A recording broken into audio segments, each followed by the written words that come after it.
Hey, this is Jim and Gary with NDI November. I thought it would be great to have us come on the show today to talk about some of the trends that we're seeing in NDI production technology, some of the products, technology that we've been talking about all week long, and that our vendors have been talking about when they join us to do the shows with some of the things that they're working on in the industry. Gary, the first thing I'd like to do is congratulate you and NDI November.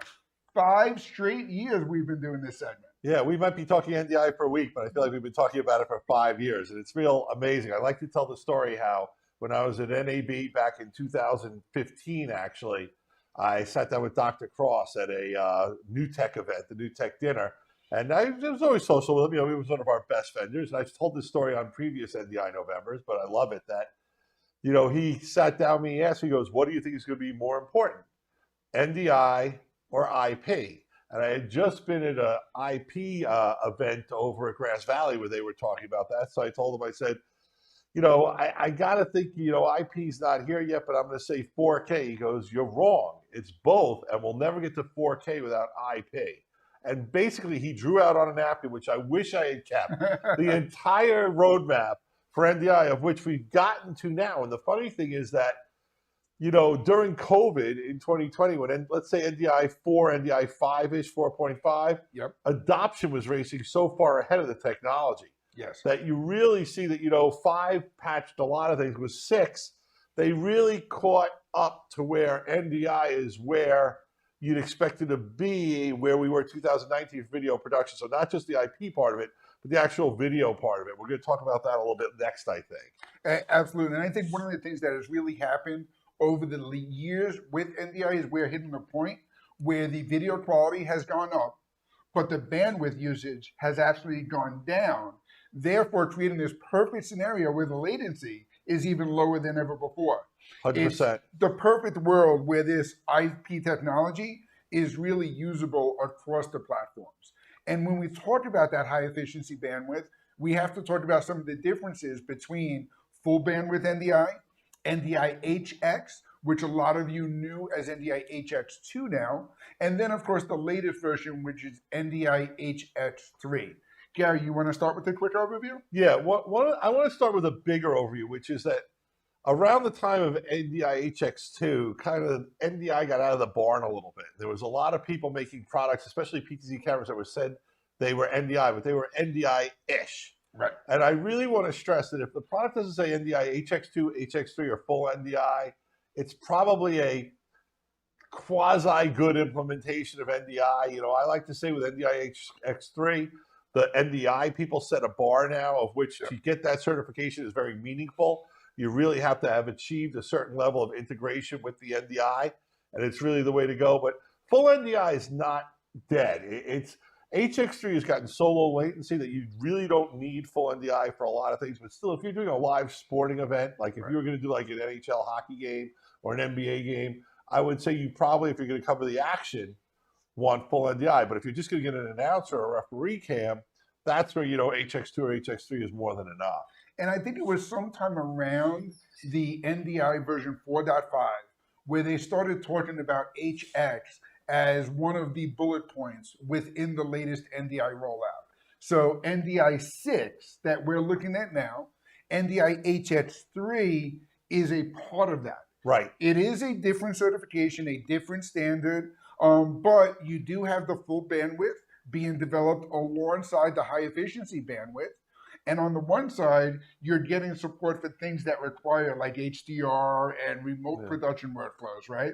Yeah. One of the things is people would say, so when is NDI really going to replace SDI? When can we deliver the same video that SDI is? And with NDI 6, we can, because we now have 10-bit HDR support. And I want to talk about that a little bit. If you could advance the slide for me. Absolutely. You know, before COVID, everyone was buying what they called UHD TVs. Those were 4K TVs with HDR.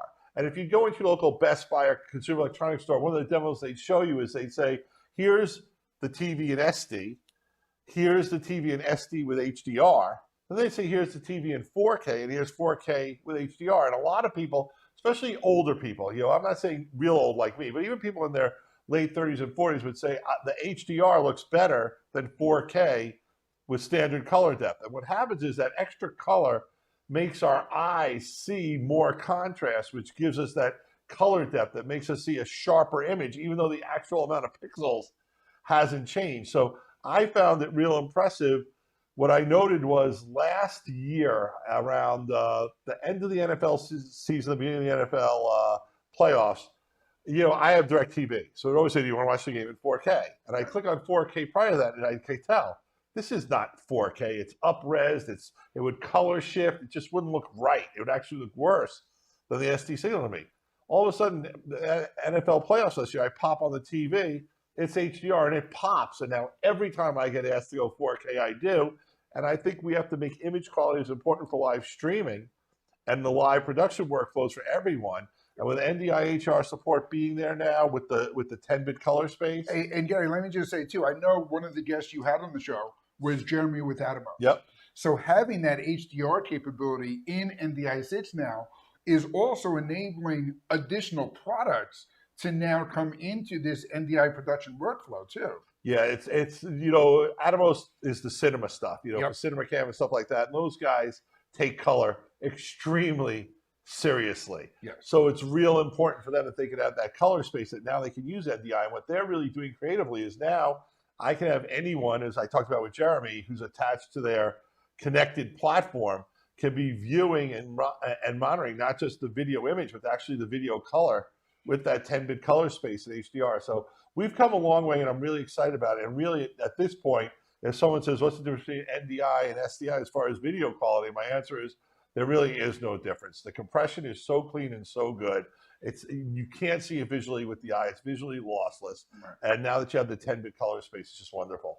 And I think that's one of the things that you see in any technology. Again, celebrating the 5th year that we're doing NDI November. And NDI is a platform that was introduced in 2016. As this is starting to mature, you've seen PTZ cameras go from the lower end, kind of high end security cameras to the real flagship production cameras and even broadcast quality cameras that are available in the marketplace today. And now with HBR and 10-bit color support, you're seeing things like the Atmos production tools and even more broadcast applications and remote production workflows that we can talk about as well. Yeah. Because now you're getting even more capability with NDI Bridge.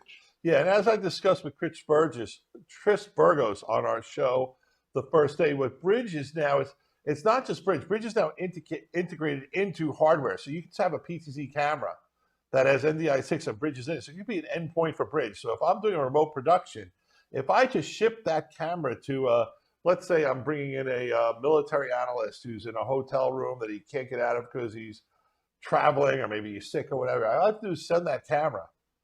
He positions that camera facing himself, and I get complete control of that camera from the other side of the bridge in my studio. So now I don't have to ship any other hardware. Remember, if you'll recall, during COVID, we were doing bundles with like Live View and other people to create these things where we were shipping, some kind of encoder or a camera and other stuff. Yep. Now that camera itself, and the first ones that have it are the VizRT, TriCaster NewTek, PTZ cameras. It's amazing now because that becomes an endpoint. When I think about some of the encoders that are out there, they can become endpoints. And I'm really hoping to see, maybe JVC do a version of the 500 that's got that bridge technology built into it. So now that camera and that camera with a shoulder carry camera, you can just bring it right in. It's real incredible what they're doing there. It's going to take some time for all the camera companies to fully adopt it. Yep. But we do have cameras with it integrated. It's super cool. Absolutely. And with the NDI Bridge tools, it also kind of creates that argument with just the amount of cloud tools that are available to handle these remote production workflows. Yep. I know we spoke to Paul Richards at PTZ Updates about his Hive platform. It's amazing when you can get your cameras on an NDI network just by virtue of having a Cat6 cable connected to it. Now you're not only getting your AV feed, your power over Ethernet, your PTZ control capability, but now you're also introducing that camera into the cloud where it could become a remote production tool anywhere. Yeah, I think you did a great job with this slide calling it remote production workflows. The cloud is a part of it, but you don't have to be in the cloud. You don't have to have all that cost and the heavy, IT levels to do cloud stuff. It's like Amazon Web Services or something like that. This is just basically using the internet clouds that are available from like PTZ Optics and Burner, but it's really to create remote workflows. Yep. PTZ cameras are obviously a great place to start, but Viz has their vector that's right in the sky, as far as a mixer goes. What's cool about that is, and we talked about that on the show also, let's say I have a TriCaster, but I need to get an instance to produce a show where I can't get everyone. I can. And the other part about it is we just watched the Olympics and then we had an election.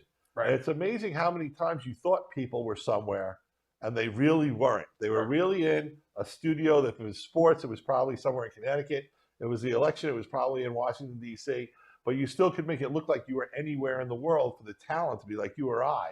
Right. We could be producing, and with a virtual set, we can make it look like we were on the Eiffel Tower. We can make it look like we were standing, at the state capitol or the Capitol in Washington, D.C. Absolutely. One of the ways that remote production starts is by saying that you can do your production wherever your talent is. Usually when we refer to talent in that sense, we're talking about on-air talent, the person who's doing the presentation. But in a true remote production workflow, the talent we're talking about could be your replay and graphics producer. It could be your audio producer in a different part of the world, and it could be a live production team, a colorist. All of these different elements can handle every single part of that event in real time from wherever they happen to be. Or multiple productions talking to each other as well, because let's say I have a studio in LA, I have a studio in New York. Now I can really be producing the show from both, and everyone in any given place can be working with, controlling, talking to, and interoperable. And NDI and video over IP, that's what makes it all possible. And I think I got to give credit to Dr. Cross, because NDI proved that you can produce video over IP. And while there's new standards coming, we're going to talk about ST2110, I think, at the end of the show, where they're more broadcasty. For the people who watch our show, who are our customers, who sell our products, who use our products, house of worship, corporate, wherever they are, we're going to talk about verticals later too. NDI made it all possible. NDI is now a standard that is used all over the place. It is proven at the highest levels, and it's being used at the lowest levels. By lowest levels, I'm not talking about not a good production, but we've got a church running vMix with 2 PTZ cameras, all NDI, producing a show that's streaming. And now all of a sudden they're elderly, members who can't come to church can watch it from home. And, COVID forced a lot of these technologies to get used faster than they were. But I really feel, as I said earlier, with NDI 6, the technology has caught up to the demand for it. And we're in a really good place. And I can't wait to see what comes over the next year. And I think one of the things that I've heard you and other people on the show talk about in the past is finding a way to press the easy button. And what has happened, as you saw on our show yesterday with Netgear, there are things in the IT world now that adding these video sources with NDI is becoming just as easy as walking into your neighbor's house and connecting to their Wi-Fi network. Yeah, yes and no. It's still, when you're going to get a big thing where it's multiple sites tying together, it still takes a little bit, but the IT function is a lot easier than it was. But NDI is absolutely plug and play. And if you're running a TriCaster or Wirecaster or OBS or vMix on a laptop or a PC, and it's in a situation where you're NDI on a network and you're using a Netgear switch, it's all going to talk to each other so easily and work great. And you don't have to have a Netgear switch. Right. It's just easier and better and more flexible, and I'm going to say more stable with a Netgear switch. I'm going to mention something now because it's real important here, that these Netgear switches really are our #1 solution for building a good NDI system. And part of the problem is it's not that they're more powerful. The people who have the most problem with NDI tend to be the people that had very higher end switches that had a lot of settings done by an IT department at enterprise level, who didn't want to dig in, and they might have had one little port checked off or something else checked off that was creating problems. The beauty of these NDI switches is they're made for AV. They're made for AV over IP. You can gang stuff together. Watch the videos from yesterday.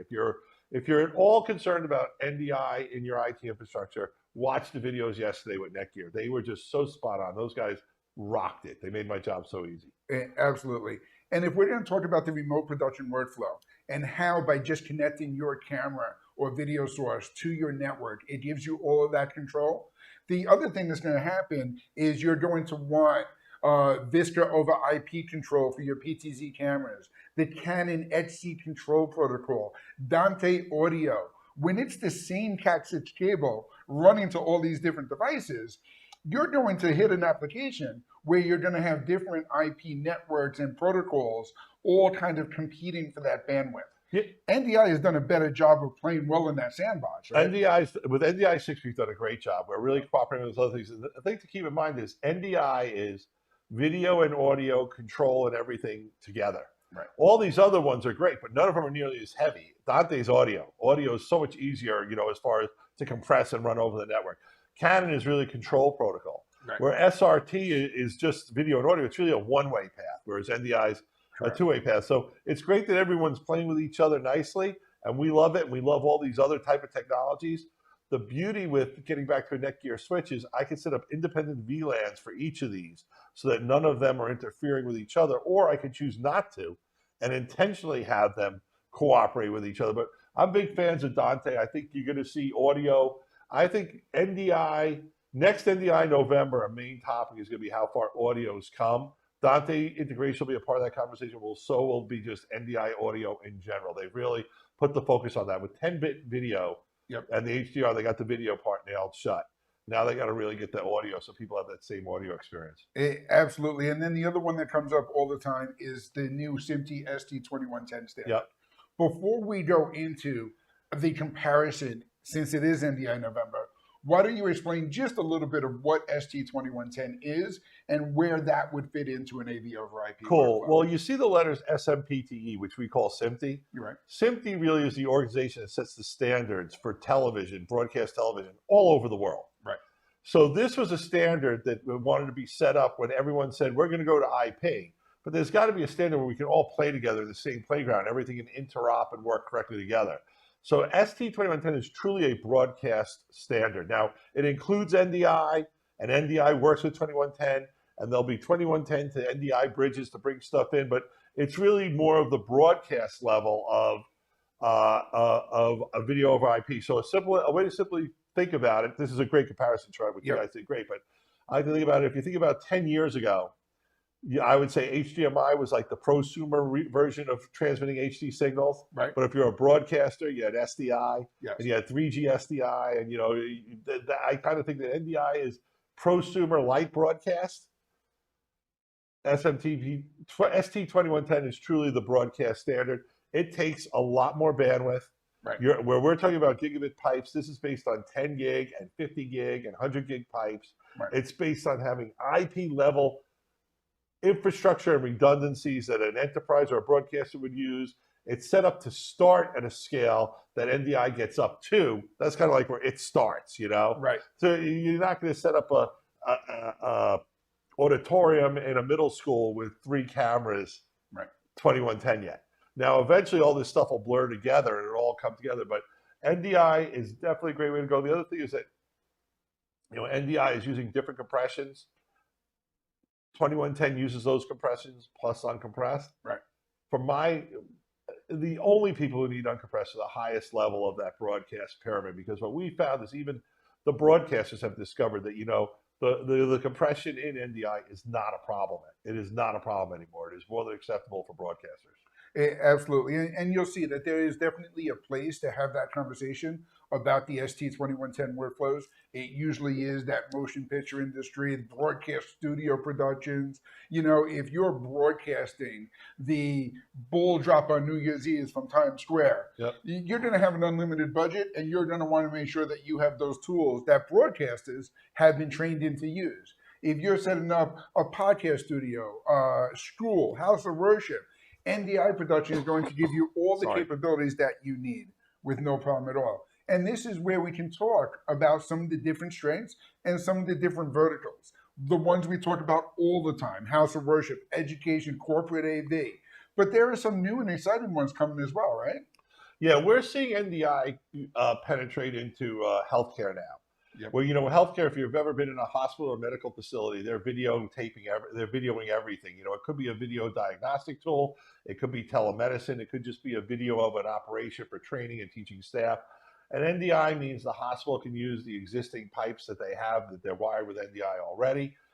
PoE over the NDI means now I can power like a PTZ camera. I don't have to worry about bringing power and drops into the room. But also, we're seeing that a lot of times they're using it to integrate their digital signage and their communication to people. So if I've got a medical facility that, let's say, is just doctors on 4 or 5 floors with waiting rooms, I can now use NDI to pump in different things into the waiting room. I can use it also to share for teaching. If I'm a teaching hospital, I don't have to have the people necessarily in the viewing room anymore for the operation. I can set up cameras and do it remotely and via NDI, feed it to any room or auditorium or classroom on the same network in the university. So a lot of cool things happening. The other thing is that for putting stuff on a cart, bringing on a cart is tied together through NDI, the little switch on it. Right. You can get a really powerful little cart going that just plugs in. You run into the room, you plug it into the network jack, and it's up and running and discovered. And we're just seeing that there's a lot of people doing a lot of creative stuff in healthcare. Absolutely. One of the coolest things I saw is just in like the nightclub world, DJs and concerts are going into these small venues, setting up their own AV rig to live stream using NDI cameras and a laptop with either OBS, vMix, Wirecast, TriCaster, it doesn't matter. They're able to produce all of this and send this stream out into the world. It's just really cool, whatever your application And I needs. think what's so great about that is now if you're streaming it, you put up your graphics for an 800 number to call or a link to donate or what your coming events are. You know, if you're a place that's a venue, you could be putting up who the next band is. Yep. You know, you can be putting up that you have a happy hour on Thursday. You know, any graphics you want to be integrated into the video production. And the other thing that's really cool too is a lot of time these venues get overcrowded. Sure. So you can have overflow rooms so easily through NDI where the whole NDI production can be produced for the event inside. And then you could have anyone have an NDI decoder on as many big screens as you want to take that outside of the venue. Absolutely. So Gary, thank you so much for joining us and for talking about these. I want to field some of the questions that we have from the audience. I see a couple have come in already. We're going to let a couple more. One that we get asked all the time is how do I convert baseband to NDI? And vice versa. So we're talking NDI encoders and decoders and walking through all of that.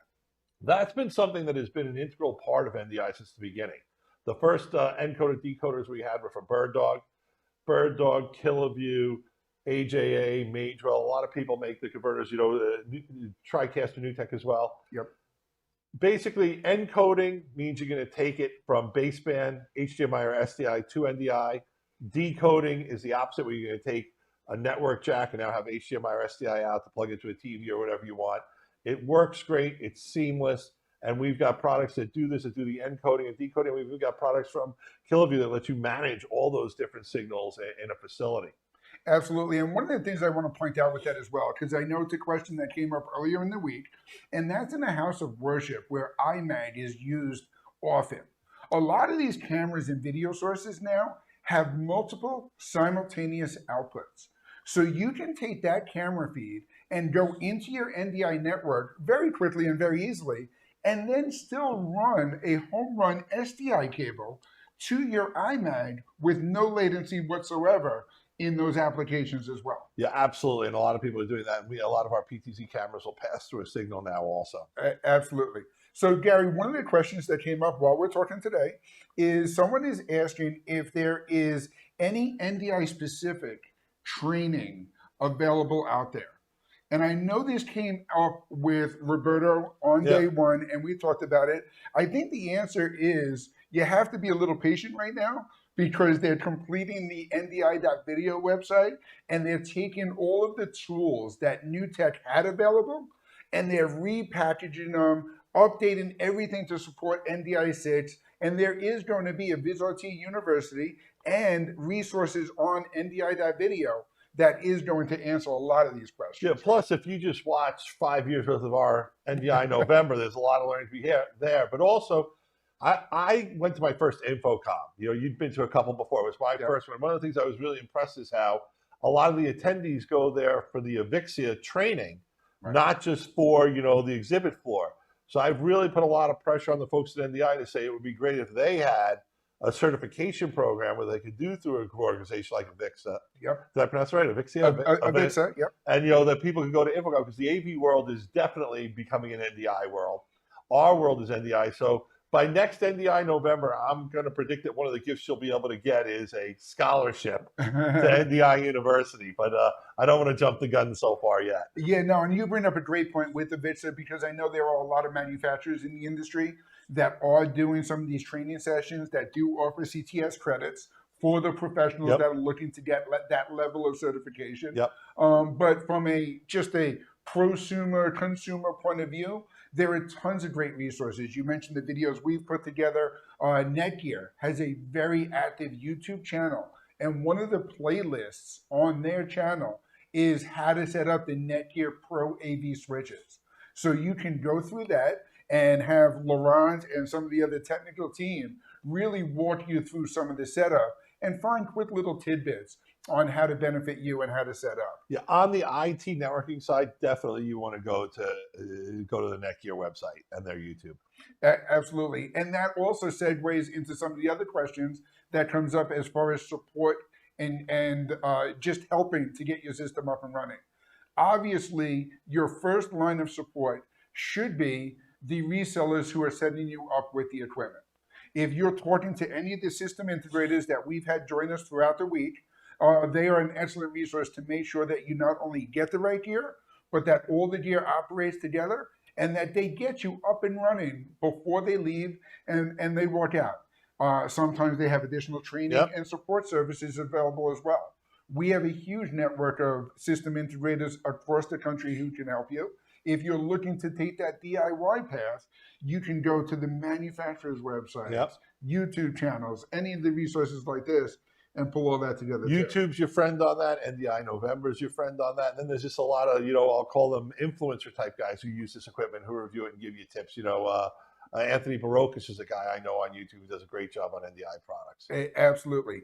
And if you're looking to find the right product where you haven't set up or spec out a system yet, you can give us a call. We can help answer some of your questions. We can connect you with integrators in your area.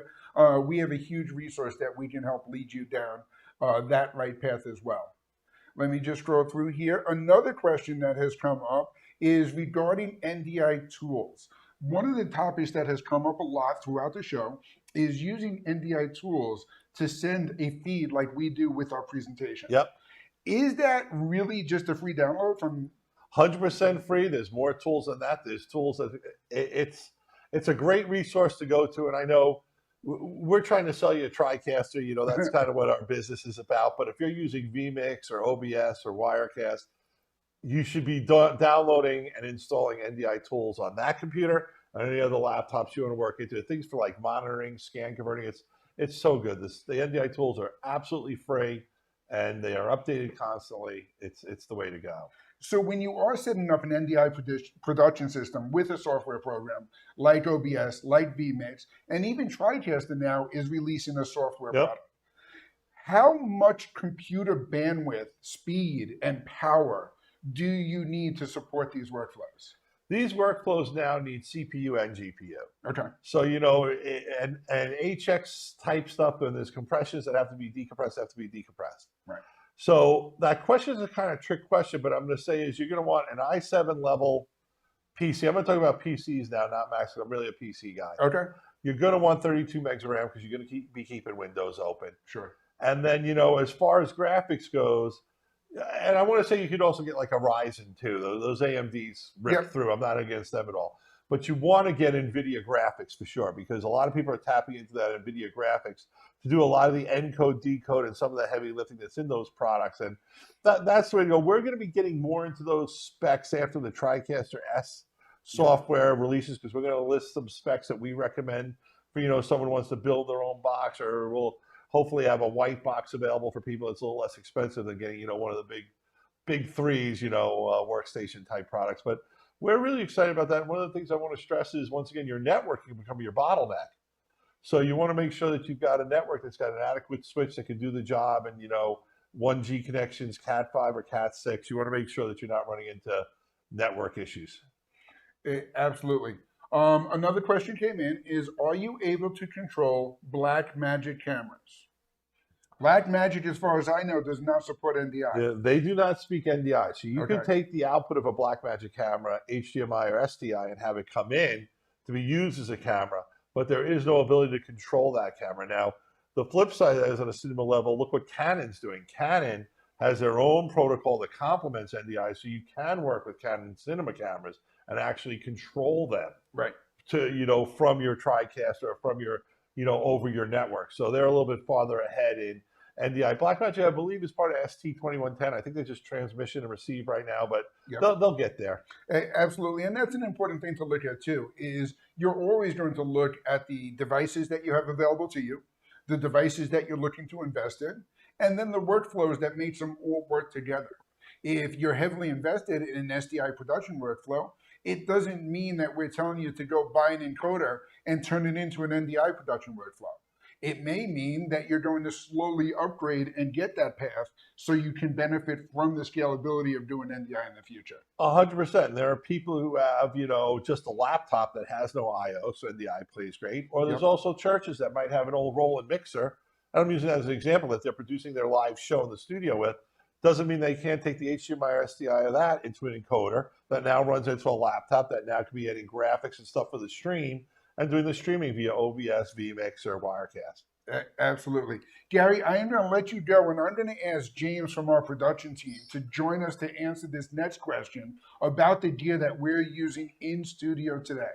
So I'm going to let you go back to your desk. We're going to bring James in to give a behind-the-scenes peek at our production here. James, come on in. We'll have the three of us on for a second because I got to give you big props. You did a great job. The whole video production team did. And, 5 years of NDI November. Great job, Jim, to your team, too. I think we have something that's really caught on in the industry. I'm very proud of what we've done. I'm proud of what you guys are doing. And I'm going to get rid of my mic and give it to you, I guess. So, James, while you're getting the microphone, I will tell you the question that came in is someone is looking for the behind-the-scenes look of the equipment that we're using today.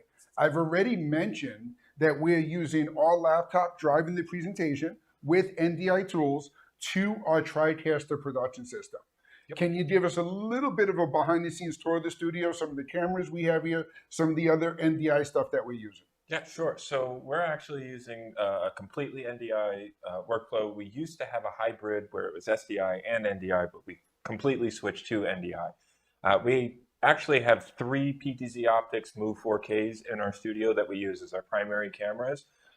You mentioned already that we are using NDI tools to get our laptop, our PowerPoint presentation into our TriCaster TC1 Pro.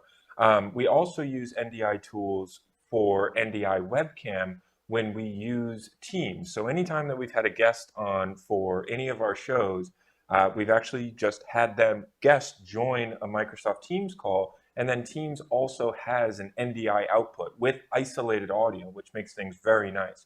So that's how we get our guests into our TriCaster, and then we use NDI webcam to make it so they can see exactly what you, the viewer, are seeing, so they know when they're full screen, they know when the PowerPoint's full screen, et cetera, et cetera. And that's pretty much it for our studio. We are using a Netgear M4250 switch. All of our NDI devices are connected to that as well. And then for audio, we're actually just using some wireless Rode Go 2 mics. And it is all being produced on the TriCaster system, taking all that NDI information, and we're using FlowX to serve all of our graphics, lower thirds, and stuff that come up throughout it. If you've enjoyed NDI November, stay tuned. We do have some more stuff coming up for you today, but I want to mention that we have some great events planned throughout the next year as well. We are going to do at least one of these virtual events each quarter targeting the educational market, giving schools, colleges, universities all the information they need. That'll be in spring of 2025, House of Worship in summer, sports streaming, and NDI November. So you can tune in throughout the year for all that great information. I had the pleasure of doing a segment with Matt Baker at Visua. He is one of our system integrators using NDI technology in a lot of sports stadiums throughout the country. And he was able to share with us some of the really cool tips and tricks and solutions that he's developed for his customers in the sports space. Say that 10 times fast. So let's roll that from Matt Baker, and then we will be back on with you very shortly.